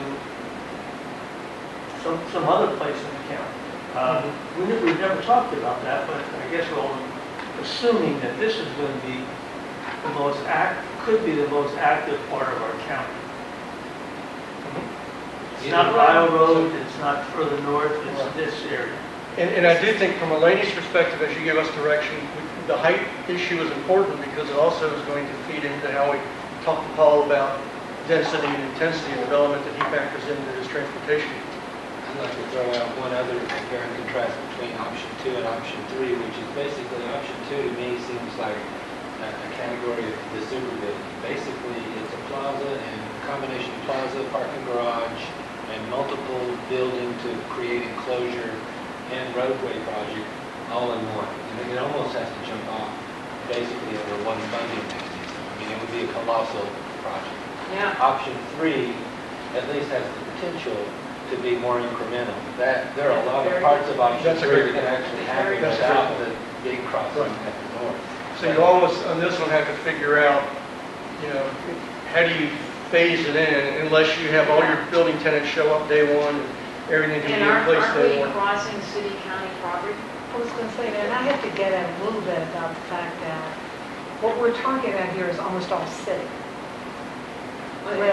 Now, in truth, it's what I like about it is some that it's county. creating a place that's But we're creating, Charlottesville City. but to get to what Vito was getting at, we're also in the county looking at another area further out.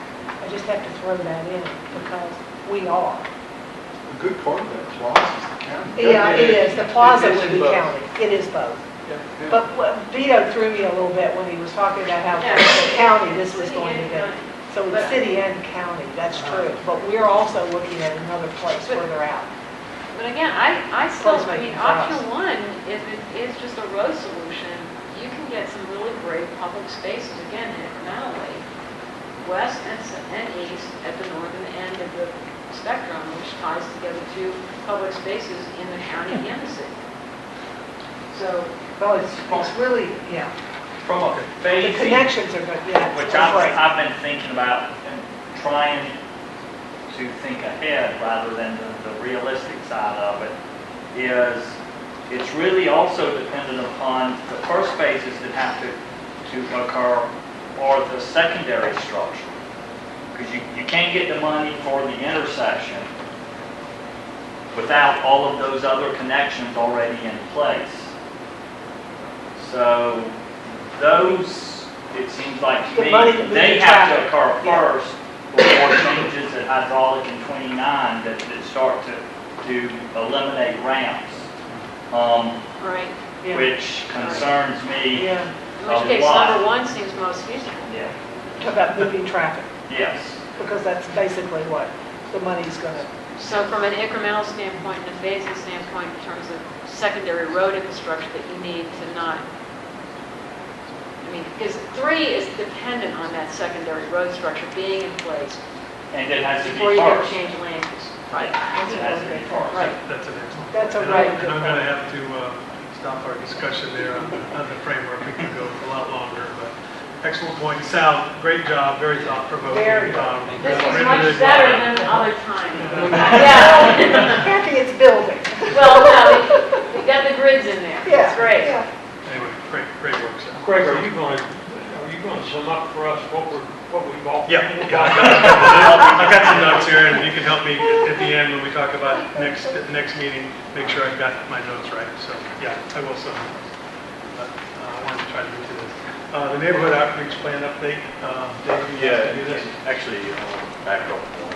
We had a bike ped. Oh, I'm sorry. I blew right by that, sorry. No problem. In our last meeting, we had a comment about concerns about lack of continuity between current trails and facilities between the county and the city and planned facilities. And I know that Chip and the MPO are working on a regional bike plan. Well, not anymore. Well, this is done for. We're done. Yeah. So this actually, South Group put this together. This is taking all of the existing and planned facilities, all listed here on the left-hand side of the screen, and showing them on one map. So what we see here is that here is the 29 hydraulic road intersection. And we can kind of envision our entire area that we've been talking about, and what exists today in the solid lines, and what is on paper, at least for now, planned for the future. And the commenter wanted to ensure that there was continuity across this boundary between the county and the city, which happens to be right here at the middle of the intersection. So everything we've heard to date strongly supports pedestrian and bicycle facilities, whatever we do, whatever improvements that is results of this from a transportation perspective, darn well better have a strong focus on bike ped connection. So any improvement that we use is going to have that effect on the VDOT project. We always consider bicycle and pedestrian accommodations, but we would evaluate projects based on these planned projects or these planned trails or facilities, and then in conjunction with what the MPO comes up with a regional plan to make sure that everything connects from the county to the city, and there's not little gaps that don't seem to make sense between the two. And I think in addition to that, this is where the comment for this meeting earlier today came up with the development of a rubric to help us measure each project in multiple facets as opposed to how many vehicles does it take. Exactly. So we evaluate projects based on a whole bunch of different criteria versus just a single criteria. And we can look at that example next week, or as Sal mentioned before, coming up with a matrix system of how we evaluate projects, how projects, so to speak, score in numerous areas across the spectrum. That would be a helpful tool for our future small area plans for both city and county. Yeah. Moving forward. Okay, so just real quickly, that's what I'm wondering. Okay, and then the next slide. Well, this is the neighborhood outreach plan update, so I guess we'll kind of get in the habit of this every meeting of where we're at least for the next couple of meetings. All this information up here at the top is a repeat of what we talked about last time about holding these small, informal neighborhood meetings with interested neighborhoods to try to draw out what the vision is for people who may not be comfortable or want to come to a larger meeting or couldn't make those larger meetings. Well, since that time, we did hold the meeting at the MPO office with the stakeholder groups. Unfortunately, I think only one of the stakeholder groups showed up. The senior center was there. Was there another? Job. Okay, job. And the city and county and a couple of citizens. One of them happens to be a president of the neighborhood association who has some good feedback. So that was a little bit of a disappointment, but since then we have scheduled 3 meetings so far. One of them with the Greenbrier neighborhood, that's at Greenbrier Elementary on May 30th at 6 p.m. The senior center on June 6th at noon. And Alex, I believe you're working with the IRC to get something set up at the Church of Incarnation at a yet determined date and time. So right now we have 3 meetings set up. Well, last night I got an email from Jim Chang and the Meadows. They really want to have a neighborhood meeting. So should I just sign them to do, or? Absolutely. I mean, Jim was at that meeting. Yeah. He said he really, and he wanted to make sure that the neighborhood got a chance. And I guess that would happen at that. There's a church nearby that they. We'll figure it Okay, out. so I'll send it to you. Yeah. There's a church on, down Angus Road. Presbyterian Church on Angus Road. Where And we- the last Meadows time- Presbyterian. And Dale was a big help with the, we had had a previous meeting as well a month or so ago at Holiday Inn. Similar. Yeah, location we can figure out. Okay, Yeah, please tell him to contact us. He was at that meeting and we're okay. very familiar with that. He had very good. He was concerned about connectivity to his. Yes, yes. And cut through traffic and, yeah, absolutely. So I can't, connectivity, they want connectivity, but they don't want to cut through traffic. That's an issue. It is. He calls me too. I missed it earlier. Yeah, yeah. We hate sprawl and density. I think he's got some good So just, I guess carrying on with this neighborhood outreach plan, we had showed this schedule before of all of our public meetings. And what I did here was, this is our housing neighborhood business leader meeting on the 15th. We said that we were going to hold these neighborhood meetings between May 22nd and June 22nd. So I had added the Greenbrier neighborhood meeting and the Senior Center neighborhood meeting to this. I have yet to add the IRC meeting because it hasn't been scheduled yet. And when we do have a schedule for the Meadows neighborhood meeting, we'll add that as well. And this just completes that slide. So, okay, any questions about the neighborhood meeting? Thanks, Dave. Okay. All right. Future agenda items or open discussion on anything real quick? Anything, yes, Tom? Yes, the next meeting, I would like to kind of have a short review of what we've been doing here with these framework, discussing these framework options relates to the desired outcome for the second charrette, which is June 23rd. Because we have really, well, we have 2 meetings, but one is the day before that, June 23rd deadline. So what are we trying to accomplish as far as position for that next public meeting? Right, and are we showing the public one option or two? That's exactly. Yeah, I think we'll probably decide that in our next meeting when we hear a little bit more on the transportation side. Yes.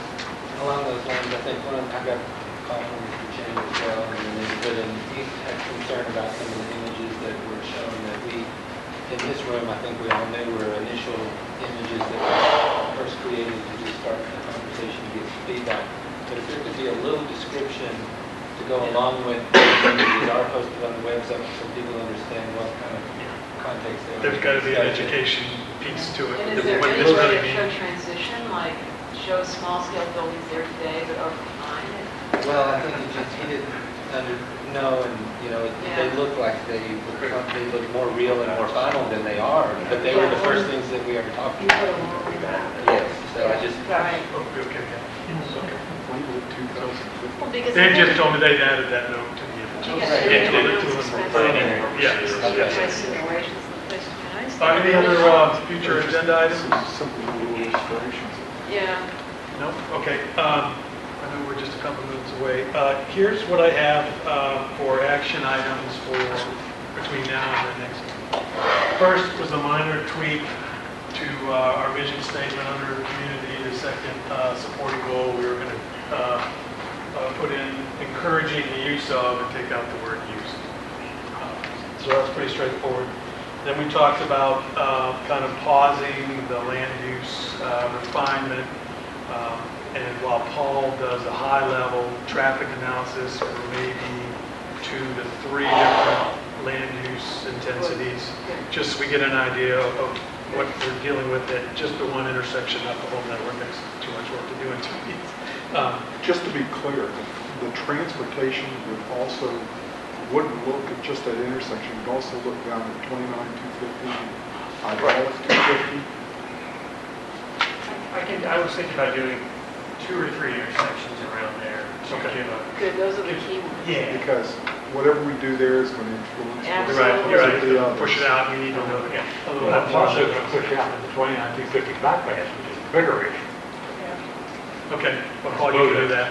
Most of the camera. Yeah, and while Paul's doing that, Sal and his team are going to look at creating more of an imaging concept for, so people can understand that underneath plaza idea, just to help people really visualize it. And the Oh, last all right, I thing, thought we kind of dropped that. I thought we dropped that. Yeah, I think that's an unclear point. Yeah, We're talking we here. dropped that under grade plaza. That is still interested. Well, Oh. but it looks like I'm outnumbered, so if I'm outnumbered, I didn't realize I was completely outnumbered. Well, I don't know, As far as Kurt, are you interested? looking at it. I can't say that I'm interested in that one. I think it's got a steep hill to climb, literally. So That's I could be in it. And if I'm the only one that's trying to figure it out right now, that's fine, then I can't. is that the concept you were having trouble visualizing? Yeah, but it's something where it takes me 10 minutes. I mean, I just like to see it, I think it becomes interesting, but a lot of it depends on how much work for a Okay, couple of us. let's go ahead and to be still honest do with you. that, even though we're leaning towards, Yeah. Maybe discarding it, but go Or ahead. and just- visioning and yeah, trying to- that- Maybe you convince others that it works. Yeah. I'll do that. And then my only other thing was that the next meeting is June the 8th. Did I miss any action items? It's mentioned, taking a look at some kind of connectivity between the area and Michi Drive. Going up the hill to the east. Yes. I do think one thing, probably just for clarity, because we talked about it in the previous meeting for Route 29 Solutions, is I know that originally we were looking at not meeting during the month of July for this panel. Is that still going to Can't imagine we have to. be the I don't case? think We have a deadline. Yeah, What we have. I have a conflict just with the first meeting in July, but I can be here for the 4th Tuesday. That doesn't mean that correctly, Our deadline. skipping the meeting in July. I think it was Philip was out. was it For both both meetings in meetings. July or just? Just the second meeting in July. I'd like to reverse that for this facilitation. Well, I mean, we can cover If it. you could. Yeah, Just because you're not available doesn't mean. Good. So what I'm hearing Hold on, is Brian. both meetings in July. Yeah, great. Because it seems like to make our deadline, we really need. I'm good with it. I agree. know that there's a schedule out there somewhere that does it a little bit different. Okay, it's right at 4 o'clock. Any, Craig, it was one other thing, and that was a little bit of research into those aesthetic features being used as stormwater. Yeah, oh, the map Oh, the overlay. Oyster Point one? Kind of the map overlay of the, is what we, I'd ask for, yeah. With the water. Oh, and yeah, that, with the stormwater features, Yeah. with the green With the green space. space, being here, you can see that. Do you want to see what the underpass might look like with bike and pedestrian facilities for that number one? Oh, you're going back to the underpass piece. Well, no, I'm Tell just me- saying, do you want to show what that section might look like with bike and pedestrian facilities for the Yeah. underpass? As opposed She's to the trying plaza? to get a vision. It's just a vision. What Yeah. Because I think plaza the issue with that is it's kind of hard to, But we would need both, but because many of us are saying that we don't believe the plaza will work. Well, what With I'm that. saying is with the plaza, with the underpass, basically show a section with bike and pedestrian facilities underneath with the road underneath. Yeah, Scenario. yeah. but then also showing a stereo 1D, I guess, with the plaza. that was what we were trying to So visualize. there's going to be two visualizations, I guess, scenario one. Are you clear, Sal? Nothing like quadrupling your scope. Okay, I think that's a wrap. Thank you all. Thank you. And I hope it's not raining. See you in a couple weeks.